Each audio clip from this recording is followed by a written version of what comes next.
प्यारे बच्चों, मैं आपका अपना दशरथ पोसवाल इंग्लिश क्लासेस धौलपुर से। और आज फिर हम एक टॉपिक पर चर्चा करते हैं और वो टॉपिक है सिंथेसिस टॉपिक। सिंथेसिस पर मैं हालांकि पहले वीडियो डाल चुका हूँ। मेरी सिंथेसिस के अंतर्गत जो सिंपल सेंटेंस था उसमें मैं पूरी वीडियो बना चुका हूँ, उसे आप देख सकते हैं। ये वीडियो है हमारा कंपाउंड और कॉम्प्लेक्स सेंटेंस। बच्चे अक्सर सोचते हैं कि ये कंपाउंड और कॉम्प्लेक्स सेंटेंस थोड़ा टफ है, समझ में नहीं आता है, लेकिन कोई दिक्कत नहीं है। अगर आप मेरी वीडियो में मेरे साथ रहेंगे तो ये सिंथेसिस आपको बिल्कुल इजी लगने वाले हैं और पूरे के पूरे अंक आपके आने वाले हैं। तो देखेंगे हम एक ट्रिक के माध्यम से इसको समझाने वाले हैं। विस्तृत वीडियो में सिंपल पर तो डाल चुका हूं और ये कॉम्प्लेक्स और कंपाउंड पर विस्तृत वीडियो मेरे YouTube चैनल पर डाल दिया जाएगा। तो देखते हैं हम। सबसे पहले हम बात करते हैं सिंथेसिस की। तो देखिए कैसे बात करेंगे।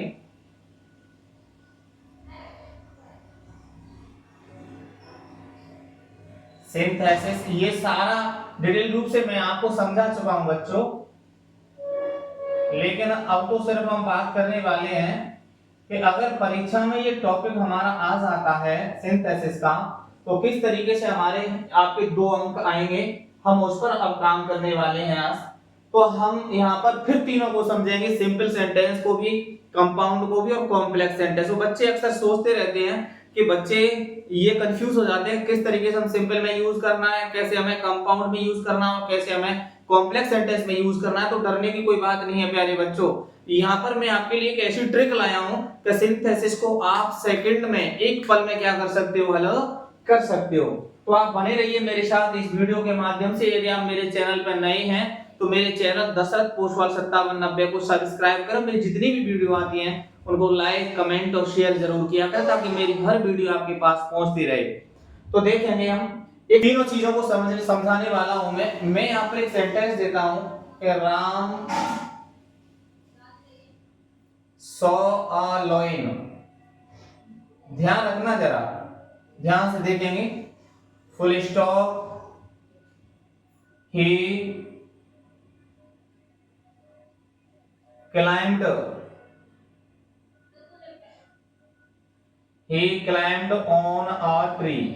देखिए किस तरीके से हम हल करने वाले हैं। और यहां पर लिखा होगा सिंपल। पहले हम सिंपल की बात करें, ये सिंपल सेंटेंस हुआ, ठीक है। साथ में ही फिर नीचे लिख देते हैं हम इसी को, सेंटेंस को, कि Ram saw a lion, full stop, he climbed on a tree। यहां पर अब हम बात करने वाले हैं कंपाउंड की, ठीक है।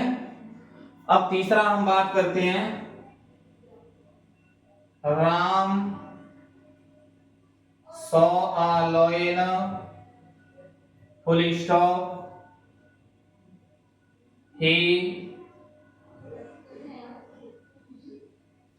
climbed on a tree। यहां पर हम बात करने वाले हैं कॉम्प्लेक्स की। देखिए मैं आपको बात बताऊं, ये तीनों सिंपल, कंपाउंड और कॉम्प्लेक्स। सिंपल का मतलब सामान्य हुआ, साधारण हुआ, कंपाउंड का मतलब संयुक्त हुआ, कॉम्प्लेक्स का मतलब होता है मिश्रित।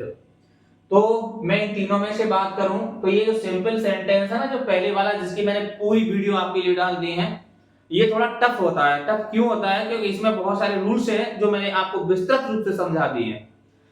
लेकिन अब इनकी बात करें, कंपाउंड और कॉम्प्लेक्स की, इसमें थोड़ा क्या होता है, इनमें कंजंक्शन वगैरह का यूज होता है। और कंजंक्शन टॉपिक हमारा अलग से है, जिसकी वीडियो सारी की सारी मैं YouTube पर भी, Facebook पर भी डाल चुका हूं, सारी की सारी वीडियो, और बहुत बेहतर तरीके से मैंने उस वीडियो में समझाया है। तो ये जो टॉपिक है ना, सारा सारा कंजंक्शन में हमने पढ़ लिया है, क्लोज में ही पढ़ेंगे आगे, सिमिलर टॉपिक होता है। तो लेकिन बच्चे की समझ में नहीं आ पाता, बात ये होती है। सारे के सारे यूज वही हैं, कोई दिक्कत नहीं है, समझने वाली कोई बात है ही नहीं, बिल्कुल डरने वाली कोई बात नहीं, आसान तरीके से आप समझ सकते हो इसको। लेकिन बस ये है कि बच्चा थोड़ा सा कंफ्यूज हो जाता है इसमें।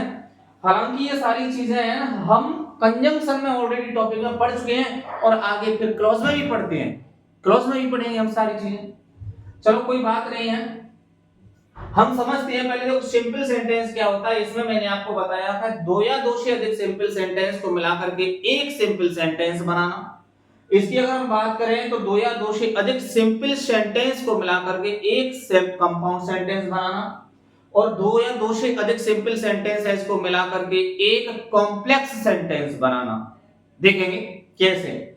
अगर हम पहले सिंपल सेंटेंस की बात करें तो सिंपल सेंटेंस में देखिए, इसमें मैंने ये दे दिया कि Ram saw a lion, full stop, he climbed on a tree. तो सिंपल सेंटेंस में मैंने आपको सारी चीजें पढ़ा दी है, जैसे बाय यूजिंग पार्टिसिपल पढ़ाया है मैंने आपको। और मान लीजिए हम यहाँ पर प्रेजेंट पार्टिसिपल का यूज करते हैं, क्योंकि ये सारी चीजें फॉर्मूला वगैरह तो हमें खुद अपने दिमाग से देखनी पड़ेगी। कि Ram saw a lion, full stop, he climbed on a tree. क्योंकि मतलब इसका ये होता है कि इसमें दो सेंटेंस हैं, और अब हमें क्या करना है, सिंपल सेंटेंस का यूज करके बिना अर्थ परिवर्तन किए हुए उसका हमें क्या करना है, एक सेंटेंस बनाना है। और एक सेंटेंस बनाएंगे तो हम किस तरीके से बनाएंगे देखेंगे, क्योंकि सेंटेंस जब एक सेंटेंस बनेगा ना तो ध्यान रखना ये सिंपल सेंटेंस में फिर मात्र एक ही सब्जेक्ट रहता है और एक ही वर्ब रहती है, ये ध्यान रखेंगे हम। जब हम सिंपल सेंटेंस बनाते हैं तो फिर सेंटेंस के अंदर मात्र एक ही सब्जेक्ट रहेगा और एक ही वर्ब रहती है, डबल नहीं हो सकता है फिर। तो अब मान के चलो यहाँ पे देख लिया हमने, Ram saw a lion, Ram saw a lion, Ram ने एक शेर देखा, he climbed on a tree, और वो एक पेड़ पर चढ़ गया। अब यहाँ पर मैं एक टॉपिक बहुत बेहतर तरीके से पढ़ा दिया है कि राम सॉ अ लायन, यहाँ पर पहला कार्य कौन सा हो रहा है, इसी में तो हो रहा है कि Ram saw a lion, Ram ने एक शेर देखा, he climbed on a tree, उसके बाद वो कहां पे चढ़ गया, पेड़ पर चढ़ गया। तो इसकी जो फाइनाइट वर्ब है ना, इसको हमें किसमें बदल देना है, इनफिनिटिव में बदल देना है। और प्रेजेंट पार्टिसिपल से अगर हम बनाते हैं इसको, तो इसको कैसे करते हैं पता है, मैंने आपको बताया था एमबी फर्स्ट में क्या लगा देते हैं, आईएनजी लगा देते हैं। तो यहाँ पर देखो ऐसे ये 100 है तो इसकी एमबी फर्स्ट करेंगे हम पहले, हो गया, सीइंग अ लायन, ठीक है। ये फुल स्टॉप हटाइए, कॉमा लगाइए, कॉमा लगा दिया। अगर दूसरे वाक्य का सब्जेक्ट कोई प्रोनाउन है और पहले वाक्य का सब्जेक्ट कोई नाउन है, तो दूसरे वाक्य को प्रोनाउन को हटा दिया जाएगा और प्रथम वाक्य सब्जेक्ट के नाउन को रख दिया जाएगा। तो यहाँ पर हमने राम रख दिया। Seeing a lion, Ram climbed on a tree. अब देखिए आप कि सीइंग अ लायन, शेर को देखते ही राम पेड़ पर चढ़ गया, शेर को देखते ही राम पेड़ पर चढ़ गया। देखो ये यहाँ पर दो सेंटेंस है, लेकिन यहाँ पर हमने क्या कर दिया, मात्र एक सेंटेंस बना दिया। सीइंग अ लायन ये सेंटेंस नहीं है, ये मात्र एक फ्रेज रह गया। कि सेंटेंस का मतलब समझते हैं, सेंटेंस का मतलब होता है जिसमें अपना स्वयं का एक सब्जेक्ट हो, जिसमें अपनी स्वयं की एक वर्ब भी हो, लेकिन इसमें कुछ भी नहीं है, ये मात्र एक फ्रेज रह गया। कि सीइंग अ लायन, शेर को देखते ही Ram climbed on a tree, Ram एक पेड़ पर चढ़ गया। तो यहाँ पर ये कॉमा लग जाता है और फुल स्टॉप कहां पर लगेगा, अंत में लगेगा। तो देखिए ये हो गया सिंपल सेंटेंस हमारा। अब इसी सिंपल सेंटेंस को हमें कंपाउंड में कैसे बदलना है, देखो ट्रिक के माध्यम से समझाऊंगा, आप चिंता मत कीजिए। इसके बाद में आपको सारी ट्रिक बताने वाला हूं, तो किस तरीके से आप पहचान करोगे, किस तरीके से बनाओगे आप। देखें, Ram saw a lion, he climbed on a tree. देखिए अब इसमें हमें क्या करना है, कंपाउंड सेंटेंस का यूज करना है। तो ध्यान रखना है, कंपाउंड सेंटेंस के अंतर्गत हम हमेशा कोऑर्डिनेट कंजंक्शन का यूज करते हैं। किसका यूज करेंगे, कोऑर्डिनेट कंजंक्शन, इसका यूज करते हैं। और आज सीधी भाषा में समझा दूं तो फेन वॉइस का यूज करते हैं भैया, फेन वॉइस का। और फेन वॉइस क्या है मैं आपको अभी समझाने वाला हूं इसी वीडियो में। ये वीडियो आपके लिए, ये सिंथेसिस बिल्कुल इजी होने वाले हैं, ध्यान रखना है। तो वीडियो स्किप नहीं करना है, लास्ट तक देखते रहें। तो देखिए अब ध्यान रखना है कि Ram saw a lion, full stop, he climbed on a tree. अब एक अर्थ के माध्यम से समझना है, कंपाउंड कैसे बनाना है। कि Ram saw a lion, Ram ने एक शार्क देखा, राम ने एक शेर देखा। He climbed on a tree, और वह पेड़ पर चढ़ गया। अब मान के चलो इसमें जो कुछ फेन वॉइस दिए हैं, एक 7-8 फेन वॉइस हैं, वो मैं आपको बताऊंगा अभी। अब मैं थोड़ा सा हमें खुद लगा करके यहाँ पर उन कंजंक्शन को खुद लगाना है, तब हमें अर्थ करना है थोड़ा सा कि Ram saw a lion, Ram ने एक शेर देखा। अगर यहाँ पर मान चलो हम और लगा दें, और लगा दिया, he climbed on a tree, तो और अथवा, तो Ram saw a lion, Ram ने एक शेर देखा, और अथवा he climbed on a tree, वह पेड़ पर चढ़ गया, तो सेंटेंस सही नहीं हो रहा। अब मान लो यहाँ पर हम कोऑर्डिनेट बट का यूज करें कि Ram saw a lion, Ram ने एक शेर देखा, बट लेकिन he climbed on a tree, वह पेड़ पर चढ़ गया, तो बट अगर लगाया तो ये भी सही नहीं बैठ रहा। अब मान के चलिए हम यहाँ पर इट लगा कर देखें कि Ram saw a lion, Ram ने एक शेर देखा, यट फिर भी he climbed on a tree, ये भी सही नहीं बैठ रहा। अब मान के चलिए हम यहाँ पर एंड रख दें, क्या रख देते हैं, एंड, एंड रख दीजिए। मान चलो यहाँ पर हमने एंड रख दिया, ठीक है। Ram saw a lion, Ram ने एक शेर देखा, एंड और he climbed on a tree, वो एक पेड़ पर चढ़ गया। राम ने एक शेर देखा, और शेर देखते ही एंड और he climbed on a tree, और वो किस पर चढ़ गया, एक पेड़ पर चढ़ गया। और मान चलो हम यहाँ पर शो लगाएं कि Ram saw a lion, Ram ने एक शेर देखा, सो इसलिए he climbed on a tree, एक पेड़ पर चढ़ गया। तो ये बिल्कुल सूटेबल बैठ रहे हैं, उपयुक्त बैठ रहे हैं। तो इसके अंदर हम एंड या सो का क्या करेंगे, यूज करें, ठीक है, ध्यान रखना है। अब कैसे करेंगे देखिए। अब इसमें क्या करना होता है, ऐसे पूरा उतार लिया ये, राम सॉ अ लायन, ठीक है, ये उतार लिया पूरा। अब वो क्या करेंगे, एंड, और एंड लगा करके पूरा उतार दो, ठीक। अब ध्यान रखो यहाँ पे तो फुल स्टॉप था, इसलिए कैपिटल था, लेकिन अब यहां से फुल स्टॉप हट गया तो स्मॉल बन जाएगा, and he climbed on a tree, ठीक है। थोड़ा सा दिमाग लगाना है, कुछ भी नहीं है। कि Ram saw a lion, Ram ने एक शेर देखा और वह पेड़ पर चढ़ गया, ठीक है। अब बात करते हैं हम कॉम्प्लेक्स सेंटेंस की। सर कॉम्प्लेक्स आ गया, फिर हम क्या करेंगे, तो ध्यान रखना, जैसे कंपाउंड में हम कोऑर्डिनेट सेंटेंस कंजंक्शन का यूज करते हैं ना, उसी तरीके से कॉम्प्लेक्स में हम सब ऑर्डिनेट कंजंक्शन का यूज करते हैं।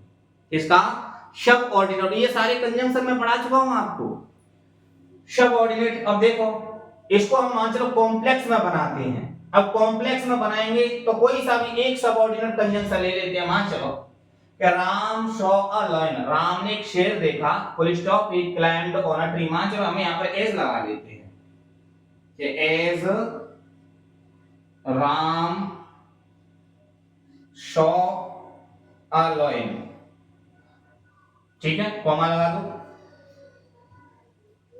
he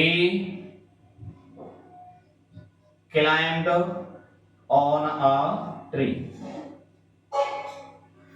अब देखिए यहां पर ये एज लगा है कि एज जैसे ही या ज्यों ही, वहीं लगा लो, चलो, ठीक है। कि as Ram saw a lion, जैसे ही या ज्यों ही राम ने एक शेर देखा, he climbed on a tree, वह किस पर चढ़ गया, एक पेड़ पर चढ़ गया। अब अभी आपको थोड़ा सा टफ लग रहा होगा, लेकिन कोई दिक्कत नहीं है, हम एक ट्रिक के माध्यम, ये तो मैंने आपको सिर्फ इतना समझाया है कि किस तरीके से सिंपल सेंटेंस होता है, किस तरीके से कंपाउंड होता है, किस तरीके से कॉम्प्लेक्स सेंटेंस होता है। हम एक ट्रिक के माध्यम से दोनों का हल करने वाले हैं। अब पहले थोड़ा सा ये समझा दूं मैं, ये थोड़ी बच्चों को हमेशा समस्या रहती है कि सर हमें इनको पहचान कैसे करें। तो ध्यान रखना है, अगर सिंपल सेंटेंस होता है तो सिंपल सेंटेंस में हमेशा एक सब्जेक्ट और एक वर्ब होती है। तो देखो ये सिंपल सेंटेंस है, इसमें देखो एक ये राम सब्जेक्ट और एक ही वर्ब है, ये सिंपल सेंटेंस हुआ। अगर हम बात करें किसकी, कंपाउंड सेंटेंस की, तो इसमें दो सब्जेक्ट होते हैं और दो वर्ब होते हैं। तो देखो यहाँ पर एक सब्जेक्ट एक वर्ब ये रहा, दूसरा सब्जेक्ट और वर्ब ये रहा, और बीच में क्या दे रखा है, कोऑर्डिनेट कंजंक्शन दे रखा है। इसमें कोऑर्डिनेट कंजंक्शन आता है किसमें, कंपाउंड सेंटेंस में प्यारे बच्चों। अब देखो तीसरे की अगर हम बात करें कॉम्प्लेक्स सेंटेंस, हम इसको पहचान कैसे करेंगे, तो सेम ऐसे ही होता है। कैसे होता है देखो कि राम सॉ अ लायन, इसमें भी एक सब्जेक्ट और एक वर्ब होती है, वो दो सब्जेक्ट और दो वर्ब होती है, सॉरी देखो यहाँ पर भी एक सब्जेक्ट एक वर्ब ये रहा कॉम्प्लेक्स में भी। लेकिन इसमें क्या होता है, इसमें सब ऑर्डिनेट कंजंक्शन होता है। यानी ध्यान रखियो सिंपल में तो एक सब्जेक्ट और एक वर्ब होती है और एक फ्रेज होता है। ये फ्रेज होता है जो जहां सब्जेक्ट और वर्ब का चुना आती है, फ्रेज बन गया, शब्द अंश यानी शब्द समूह होता है। और अगर हम कंपाउंड की बात करें ना, तो इसमें दो सब्जेक्ट और दो ही वर्ब होती हैं। देखो एक सब्जेक्ट वर्ब ये रही और एक सब्जेक्ट वर्ब ये रही।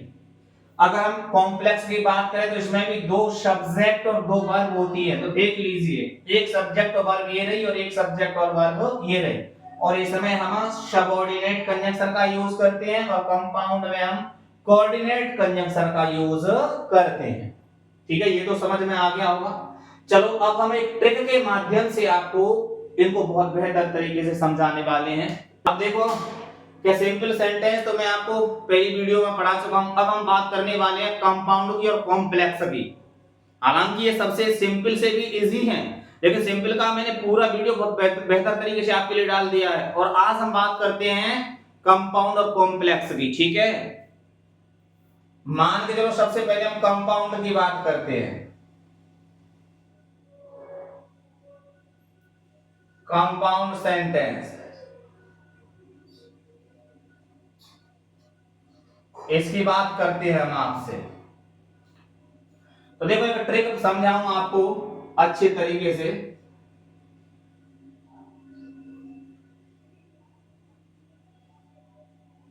कि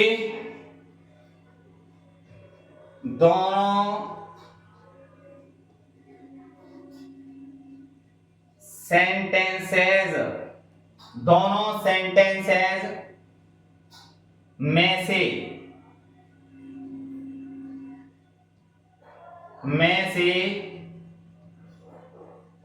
किसी एक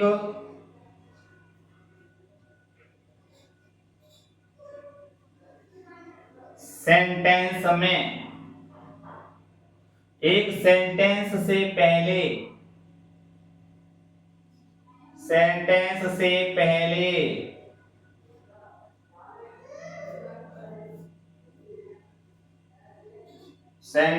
से पहले कोऑर्डिनेट, जिसको बोलते हैं हम, ध्यान रख लेना इससे सारा काम आपका होने वाला है, फेन वॉइस। दोनों सेंटेंस में से किसी एक सेंटेंस से पहले कोऑर्डिनेट यानी फेन वॉइस कंजंक्शन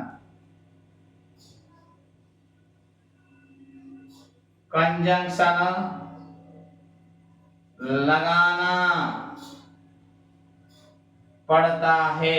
ध्यान रख लेना, ये दोबारा पढ़ेंगे फिर ट्रिक है ये कि दोनों सेंटेंसेस यानी कंपाउंड में सिंपल में सब में दो दो तीन सेंटेंस आते कि नहीं आते हैं। तो मैं दो की बात कर रहा हूं कि दोनों सेंटेंस यानी दो वाक्य दिए होंगे, किन्हीं भी दो वाक्य में से किसी एक सेंटेंस किसी एक वाक्य से पहले कोऑर्डिनेट यानी फेन वॉइस कंजंक्शन लगाना पड़ता है। अब तुम बोलेंगे सर जी ये कोऑर्डिनेट या फेन वॉइस कंजंक्शन कहां होते हैं, तो बहुत कोई दिक्कत नहीं है, हम आपको बहुत बेहतर तरीके से ये सारी चीज बताने वाले हैं। देखो मैं लिखता हूं यहां पर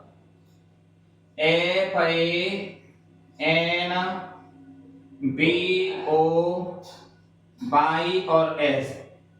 ठीक है, तो देखिए फेन वॉइस कंजंक्शन सिर्फ जे ही साथ है, जे ध्यान रखने और कंपाउंड सेंटेंस बन गया। ये समझ लें आप कि फेन वॉइस ऐसे एफ का मतलब होता है फॉर, क्योंकि, समझना ध्यान से। ठीक है, ए का मतलब होता है एंड और, ये फेन वॉइस है हमारे कंपाउंड सेंटेंस के। एन का मतलब होता है नॉर, ना ही। बी का मतलब होता है हमारा बट, लेकिन इसी के माध्यम से हम सारी चीजें समझने वाले हैं। ओ का मतलब होता है और, अथवा। वाई का मतलब होता है यट, फिर भी, फिर भी। और एस का मतलब होता है सो, इसलिए। आ गया ना समझ में? हो गया ना जादू? अब देखो, कोऑर्डिनेट कंजंक्शन यानी ये जो कंपाउंड सेंटेंस है, ध्यान रखना है आपको, ये जो कंपाउंड सेंटेंसेस है ना, ये कंपाउंड सेंटेंस मात्र इन सातों से बनने वाले हैं, सातों से बनने वाला है। इनको बोलते हैं फेन वॉइस। कैसी ट्रिक है देख लो, फेन वॉइस, आपको सिर्फ याद रखनी है फेन वॉइस। फेन, एफ का मतलब फॉर क्योंकि, ए का मतलब एंड और, एन का मतलब नॉर नहीं, बी का मतलब बट लेकिन, ओ का मतलब और अथवा, वाई का मतलब यट फिर भी, और एस का मतलब सो इसलिए। ये हमारे क्या हैं, फेन वॉइस हैं। और ये 7 फेन वॉइस देख लीजिए, 1 2 3 4 5 6 और 7, ये सातों आपको याद रखने हैं। और जैसे ही ये सातों आपको याद होंगे तो आप कोई सा भी कंपाउंड सेंटेंस आ जाएगा, मिनटों में हल करने वाले हैं। और कैसे करने वाले हैं देखिए, यहां पर एक सेंटेंस लिया हमने, Rakesh finished his work, full stop, he went home।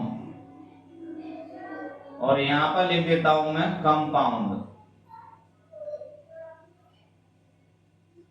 ठीक है। Rakesh finished his work, he went home. और यहां पर कंपाउंड, आपने देख लिया कंपाउंड है।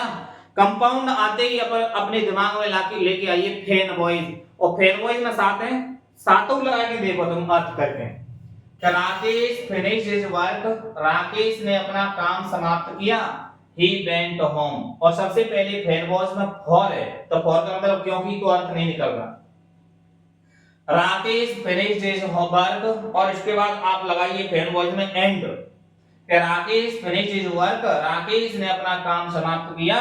और ही वेंट होम, और वह घर चला गया। समझ गए? तो यहां पर हम किसका यूज करेंगे, एंड का। तो देखो,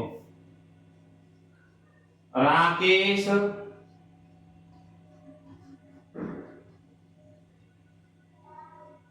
finished his work, ठीक है, and he went home। ये देख लो, अब जरूरी थोड़ी है एंड ही आए, लगा के देख लो। फेनबॉज में 7 है, सातों में से कोई सा भी लगाइए, आप लगा सकते हो। एंड लगाओ, बट लगाओ, येट लगाओ, शो लगाओ, और लगाओ, जो कुछ इसमें फिट बैठ रहा हो लगा दीजिए conjunction. Rakesh finish his work, Rakesh अपना काम समाप्त किया और वह घर चला गया। ये हमारा क्या हुआ, सेंटेंस। चलो एक दूसरा देख लेते हैं कि राधा हैज फेल्ड, सी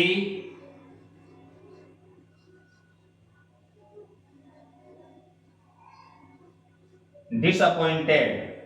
और यहां पर मैं लिख दूं आपके लिए कंपाउंड,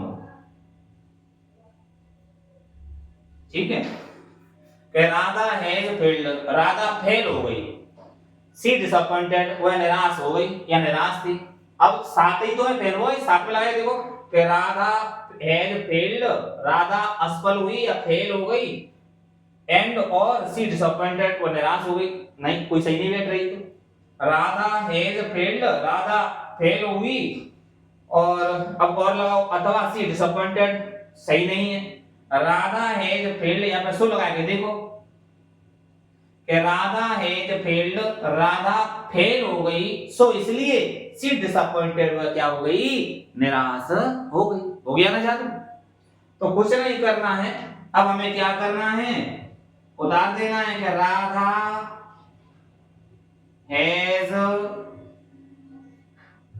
फेल्ड, ठीक है, सो सी, यहां से पूरा ये उतार दें। Radha has failed so she disappointed. मैंने आपको बताया था कि कंपाउंड सेंटेंस में दो सब्जेक्ट और दो क्या होती हैं, वर्ब होती, देख लो, दो सब्जेक्ट और दो वर्ब। सिंपल में मात्र एक ही सब्जेक्ट और एक ही वर्ब होगी, ठीक है, ध्यान रखो जाओ। ऐसे ही कॉम्प्लेक्स में हम दो सब्जेक्ट और दो वर्ब होगी और एक सबऑर्डिनेट कंजंक्शन होगा, समझ गए। अब देखते हैं हम नेक्स्ट है, ये समझ में आ गया होगा। अब हम बात करने वाले हैं कॉम्प्लेक्स सेंटेंस की। किसकी बात करने वाले हैं, कॉम्प्लेक्स सेंटेंस। देखिए कॉम्प्लेक्स सेंटेंस में देखेंगे हम कि दोनों सेंटेंसेस में से किसी एक सेंटेंस से पहले, वही दो सेंटेंस आएंगे इसमें भी, कि दोनों सेंटेंसेस में से किसी एक सेंटेंस से पहले एक इनमें से कोई सा भी एक सबऑर्डिनेट कंजंक्शन लगाना पड़ता है।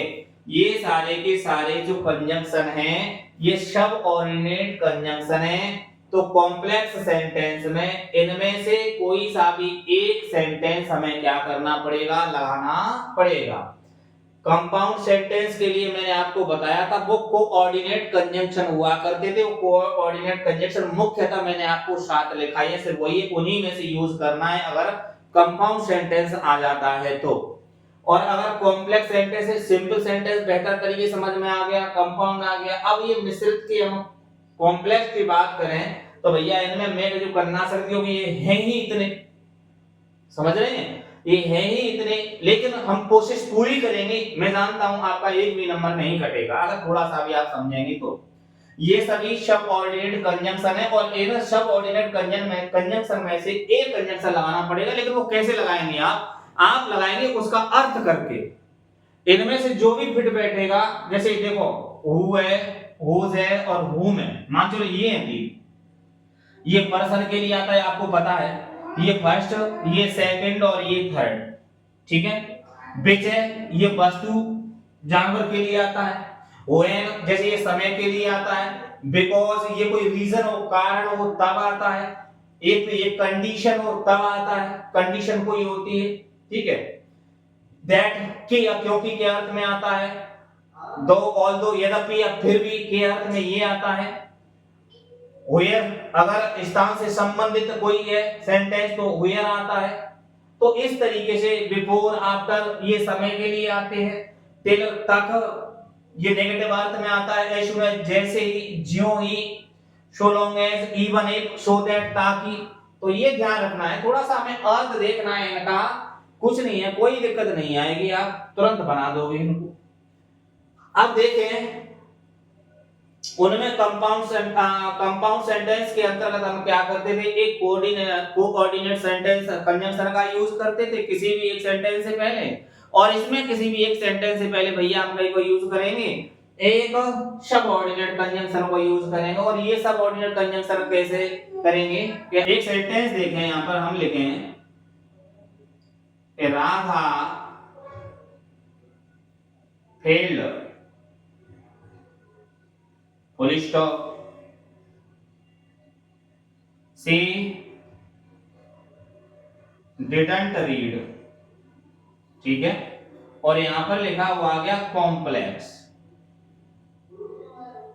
क्या लिखा हुआ आ गया, कॉम्प्लेक्स आ गया कि राधा फेल्ड, राधा फेल हो गई, सी डिडंट रीड, वह पढ़ी नहीं थी।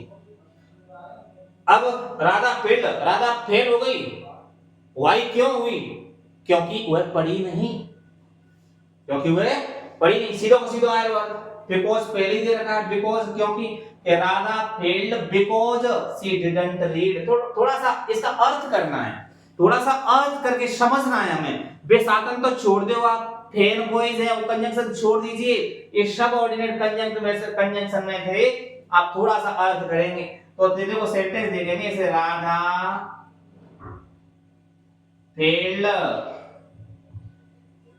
बिकॉज,